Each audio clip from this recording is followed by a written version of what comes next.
If you were in Curve, PA last night, you may have ran into some fellows from out of town. I believe Google Maps would call it a galaxy far, far away. Oh, hello again. Still working on my short game. Here's a tip from a bad golfer for bad golfers. Yeah, you see on the climbing walls where I really feel at home, you know, on the mountains, kind of like Tom Cruise in Mission Impossible. Wait, did you zoom out? Now, you might think you'd be able to keep up with Mick, and maybe you can, but it's on the hills where he really starts to set himself apart. Now, if Holly can take the time to write this essay, you can certainly take the time to vote.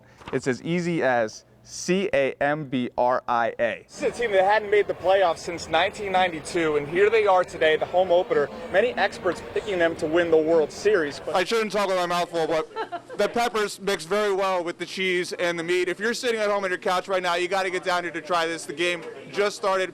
I got to get a napkin. You wrote about your grandson, that he inspired your essay. Yes, he did. What does this mean for his future? Oh, he will never forget this as long as he lives. Roll Tide, give me Kerwinsville. I'm just making friends all over the state of Pennsylvania right now. Mick Bernardo runs all over town, rain or shine, every single day. I'll probably take a couple hours a day to run my run. It's probably close to 9 or 10 miles. Like I said, I don't go real fast. Matter of fact, a lot of guys will see me talk and know I don't go fast, but I just shuffle along, mind my own business, and just try to get there. I know I probably could maybe keep up for a block. So I admire him. I wouldn't remember the first time I saw him, but I see him all the time. I think most people around here do. So you've seen him running through town for 25 years? Oh, yes. Wow. Yeah, he has a lot of gumption. Run, Forrest, run! Oh, he will. Believe it or not, this lean, mean 60-year-old used to be a 240-pound lineman for Johnstown High School. After he was finished playing, he started running to slim down. I saw almost immediate results when I started running a little longer. You know, I was losing like 5 pounds of weight, and after a while, 3 miles isn't enough. You have to do 4. And then 4 miles isn't enough. You have to do 6, and then next thing you know, you're running a Ligonier. Now, you might think you'd be able to keep up with Mick, and maybe you can, but it's on the hills where he really starts to set himself apart. I pretend like it's flat, and you know, put my thoughts in, because once you get to the top of the hill, the run becomes easier. Everything else seems like nothing. The only question now is, how long will he run? Just keep moving. You got to keep active. That's the only thing I can tell you, because I can still hang with the kids. You know, so that's what I want to do. You know, until, like I said, I can't go anymore. I mean, what else can you do? In Johnstown, Pat Welter, 6 Sports.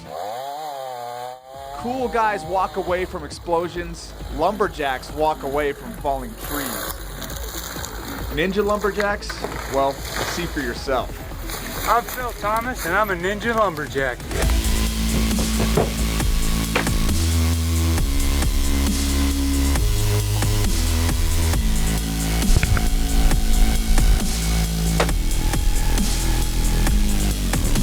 Ninja lumberjack! You said it. Johnstown native Phil Thomas is competing for the 2nd straight year on NBC's American Ninja Warrior. Now, his identity as a lumberjack comes from his job building habitats for trout. So all day at work, I'm running a chainsaw, cutting logs, in some cases dropping trees to use the logs. So I do that all day long at work, and then I come home and I work out on top of that. So I feel like I have a great advantage when it comes to muscle fatigue and stuff like that in my grip training, because I do it all day long and then come home and work out. That job got him on season 1, but for season 2, he needed help. Enter Ken Zala, a friend with his own home-built obstacle course. I've watched the show since it was started in Japan. Came over here and always thought that looked really cool. I'd like to do that. I like to build things. I'm an engineer. So I decided to just start building it, and it kind of just took off from there. I built one apparatus and then just kept going.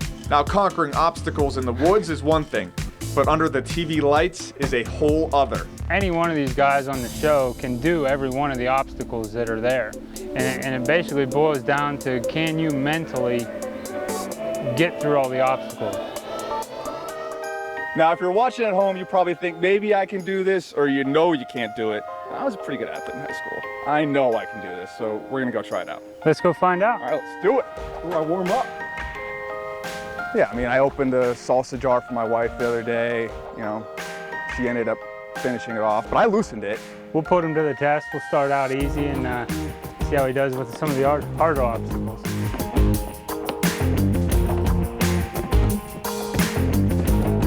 I think I cheated. Now go back. Yeah, you see on the climbing walls where I really feel at home, you know, on the mountains, kind of like Tom Cruise in Mission Impossible. Wait, did you just zoom out?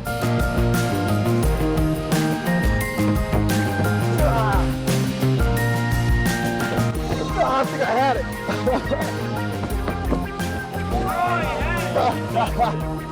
No one sees this, okay, Bill?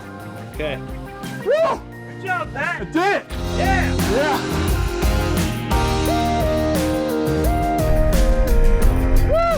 All right.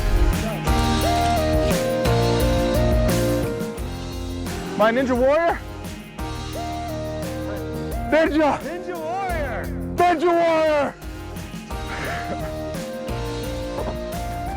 All right, Phil, so I guess now that we're both Ninja Warriors, this is how we hang out. Yep. How long are we gonna do this for? About another 6 hours. 6 hours. Okay. Good evening. It was one of the biggest games of the year and also one of the biggest disappointments. Somerset just 3 points against Bishop Guilfoyle last week. Tonight they reset their sights on a district title, taking on Punxsutawney in our game of the week.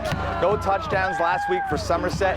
That changed quickly tonight. First quarter, it's Jake Heupel, one of the best running backs you'll see, gone. 7-0 Eagles. The versatility of the Eagle offense on display tonight. Raven Beeman this time takes the jet sweep and he outruns, what is that, 9 chucks?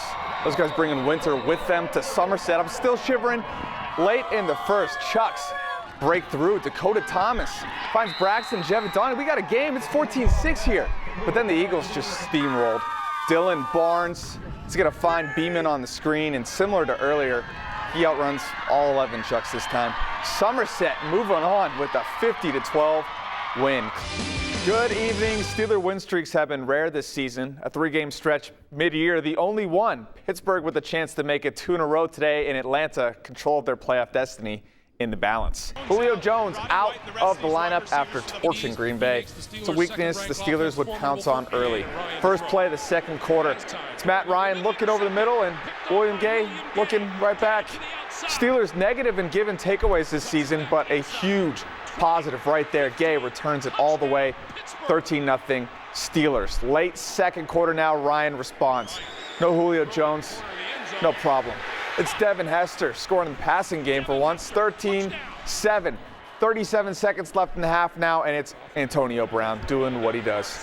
Making plays, 110 yards for Brown, 5 reception, 50-yard streak safely intact. That's going to set up star Le'Veon Bell. Falcons bottled him up, but he got the yards he needed to most, like these very important 13. Bell gives the Steelers a 2-score lead, and the wild card is still safe. Steelers win 27-20.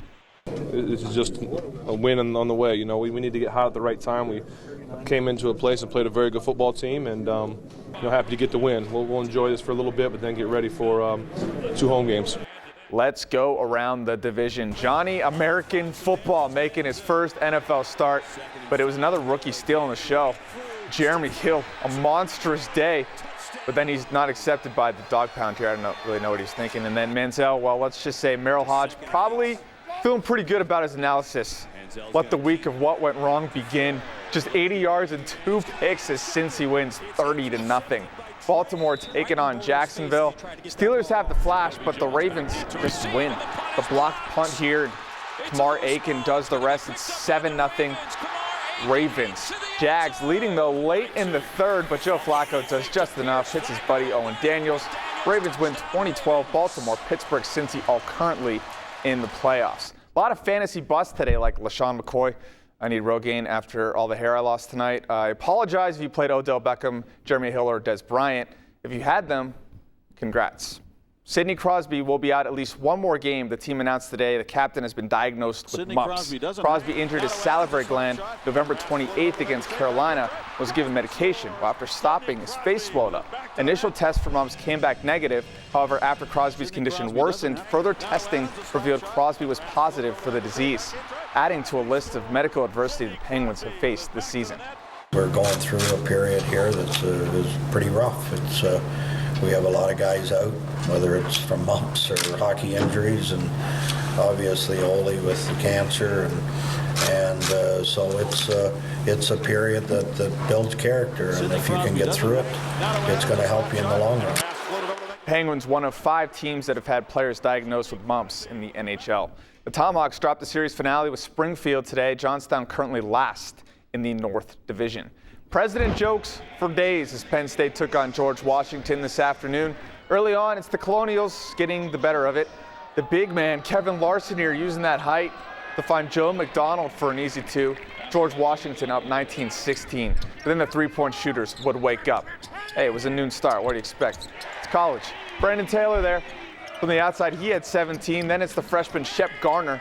Penn State takes a 1-point lead, but the driving force for the Nittany Lions, DJ Newbill. A pull-up, count it. And then there was this. Newbill channeling a young Kobe Bryant here.